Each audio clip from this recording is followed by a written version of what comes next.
আচ্ছা, তো আমরা একটা কোশ্চেন দেখি যে কিভাবে সি প্রোগ্রামিং ইউজ করে ইন্টিগ্রেশনের প্রবলেমটা সলভ করতে হয়। তো আমরা দেখতে পাচ্ছি যে একটা বস্তুর বেগ দেওয়া আছে যা কিনা টাইমের একটা ফাংশন। তো আমাদের পজিশন বের করতে হবে, ফাইন্ড পজিশন আর at T is equal to 5 second. আর একটা ইনফরমেশন দেওয়া আছে যে যখন টাইম ছিল 2 সেকেন্ড তখন বস্তুটার পজিশন ছিল 2 মিটার, অর্থাৎ অরিজিন থেকে 2 মিটার ডানে ছিল। তো এই ম্যাথটা আসলে কিভাবে করতে হয়, তো আমরা এটা সি প্রোগ্রামিং দিয়ে করব, বাট তার আগে আমাদের একটু প্লটটা সাজাইতে হবে। তো আমরা জানি যে আর কে ডিফারেন্সিয়েট করলে, পজিশনকে ডিফারেন্সিয়েট করলে বেগ পাওয়া যায়। এখন ডিআরটাকে এখানে রাখি, ডিটি কে এই পাশে নিয়ে যাই, তারপর দুই পাশে ইন্টিগ্রেশন করে দেই। ইন্টিগ্রেশন যখন টাইম ছিল হচ্ছে 2 সেকেন্ড তখন পজিশন ছিল হচ্ছে 2 মিটার, এটা। আর এখন যখন টাইম 5 সেকেন্ড তখন তো আমরা জানি না পজিশন কত, সেটাই আমাদের বের করতে হবে। তো আমরা দেখতে পাচ্ছি যে ডিআর কি, ডিআর হচ্ছে অতি ক্ষুদ্র অবস্থানের পরিবর্তন। একে ইন্টিগ্রেশন করলে কি হবে, অতি ক্ষুদ্র অবস্থানের পরিবর্তনকে ইন্টিগ্রেশন করলে টোটাল যে পরিবর্তন সেটা চলে আসবে। টোটাল পরিবর্তন কত, আগে ছিল পজিশন 2, এখন পজিশন আর, তাহলে হবে হচ্ছে r-2।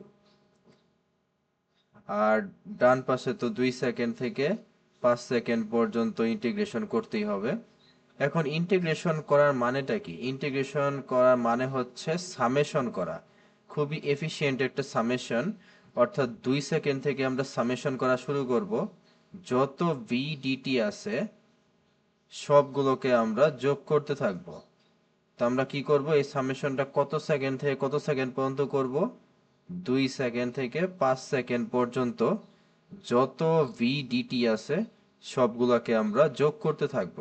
আর ভি কিন্তু এখানে কনস্ট্যান্ট না, ভি টাইমের সাথে সাথে চেঞ্জ হবে। তার মানে 2 সেকেন্ড থেকে 5 সেকেন্ড পর্যন্ত প্রত্যেকটা ভি ডিটি এর মানও কিন্তু ভিন্ন ভিন্ন হবে। আর যোগ করার জন্য আমরা কি করি, একটা ফর লুপ ইউজ করি, বোঝাই যাচ্ছে।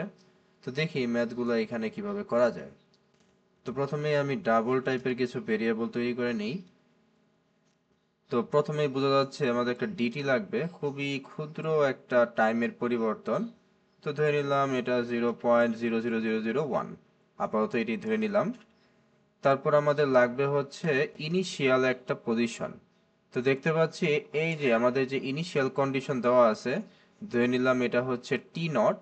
আর ইনিশিয়াল যে পজিশন সেটাকে আমি ধরে নিলাম আর নট।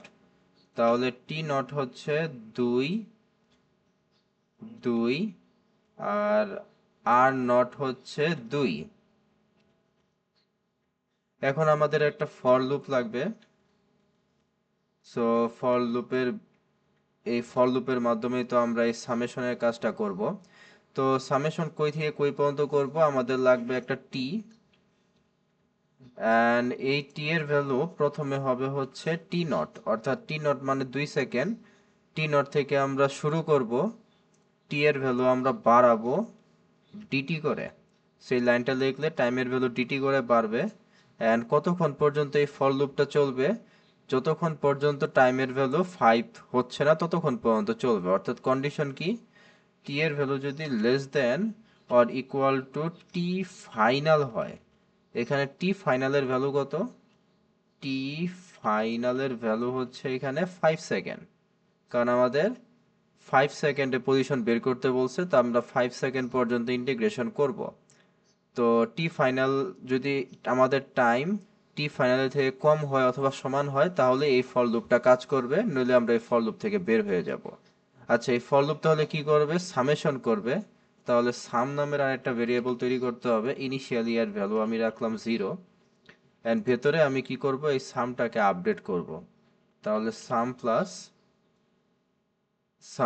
আমরা কি করব, এই সাম প্লাস বিডিটি করব। আর ভি কত, ভি হচ্ছে এই যে এটা 0.005 টি স্কোয়ার। আর তারপর এই যে রেজাল্ট, এটাকে আমরা সামের ভেতরেই রাখবো। তাহলে সামের ভ্যালু কি হবে, আস্তে আস্তে আপডেট হবে। সাম কি করবে, যত ভিডিটি আছে সবগুলাকে নিতে থাকবে, নিতে নিতে নিতে নিতে একটা সময় সাম সবগুলাকে যোগ করে ফেলবে, মানে সবগুলা যোগফল সামের ভেতরে ঢুকে পড়বে। এখন দেখতে পাচ্ছি যে R minus two is equal to sum, তাহলে আর সমান সমান কি হবে, সাম প্লাস টু। আচ্ছা এই দুই জিনিসটা যেন কি, এই দুই জিনিসটা হচ্ছে এই যে আর নট, অর্থাৎ ইনিশিয়াল যে পজিশন ওইটা। তার মানে এই দুই আর কিছুই না, এই দুইটা হচ্ছে আর নট। তো এই আর নটটাই আমরা এখানে লিখি, আমাদের দরকার কি পজিশন, তাহলে আরেকটা ভেরিয়েবল তৈরি করে নিই আর, এই আরটাই হচ্ছে আমাদের position, some plus are not. তারপরে জাস্ট এটা প্রিন্ট এফ করে দেই, print F percent long F যেহেতু ডাবল আর, একটু কিছু লিখি এখানে যে পজিশন ইজ, ওকে। এখন দেখি কি হয়, যদি রান দেই তাহলে কিছু একটা পজিশন আসছে। আমি যদি এটার ভ্যালু আরো ছোট করি, তাহলে আমি যত ছোট করব তত বেশি ভালো, কিন্তু আমি যত ছোট করব তত বেশি আমার সময় লাগবে, তত বেশি ক্যালকুলেশন করতে হবে। আচ্ছা, তো এই কোডে একটা ছোট্ট ভুল হয়েছে। ভুলটা হচ্ছে যে আমি তো এখানে জাস্ট ভি গুণ দিছি, কিন্তু আমাদের তো এখানে একটা ডিটিও গুণ দিতে হবে। সো এই যে এই জায়গাটাতে আমি একটা ডিটি গুণ দিয়ে দিলাম। এখন কোডটা রান দেই। সো এখন মোটামুটি ঠিক আনসার আসছে। অ্যান্ড আমি ভিডিওটা পজ করে এইখানে দেখলাম, থিওরিটিক্যালি ক্যালকুলেট করে দেখলাম 2.195 আসছে থিওরিটিক্যালি, আর এখানেও 2.195ই আসছে। তার মানে আমার আনসারটা মিলছে। স্টিল এই কোডটা আসলে এফিশিয়েন্ট না, এখানে অনেক কিছু আসলে অপটিমাইজ করা যাইতে পারে। যেমন আমরা তো আসলে আয়ত চিন্তা করছি, বাট আয়ত চিন্তা না করে ট্রাপিজিয়াম চিন্তা করলে আরো বেশি ভালো, আরো অনেক রুলস আছে এখানে। দ্বিতীয়ত হচ্ছে আমরা এখানে ডিটি এর ভ্যালু অলওয়েজ কনস্ট্যান্ট রাখছি, বাট আমরা চাইলে অ্যাডাপটিভ ডিটিও ইউজ করতে পারি, যেখানে প্রত্যেকটা ইটারেশনে আর কি ঢাল অনুসারে ডিটি এর ভ্যালু আর কি নিজেকে অপটিমাইজ করবে। যখন যেই ডিটি প্রয়োজন তখন সেই ডিটি নিবে। ঢাল যদি বেশি হয় খুব তাড়াতাড়ি যদি ফাংশনটা চেঞ্জ হয়, তাহলে বোঝা যাচ্ছে ডিটি এর ভ্যালু একটু কমাই ফেলতে হবে। আর যদি ঢাল কম থাকে, বেশি তাড়াতাড়ি যদি চেঞ্জ না হয়, তাহলে ডিটি এর ভ্যালু বেশি নিলে তো আমার শুধু শুধু কম্পিউটেশন বেশি করতে হবে। তো এই যে এরকম কিছু ব্যাপার স্যাপার আসলে আছে, এই কোডটা এফিশিয়েন্ট না। এখানে আরো চাইলে অনেক এফিশিয়েন্ট কিছু করা যেতে পারে, বাট স্টার্টিং এর জন্য এই কোডটা মোটামুটি ভালো।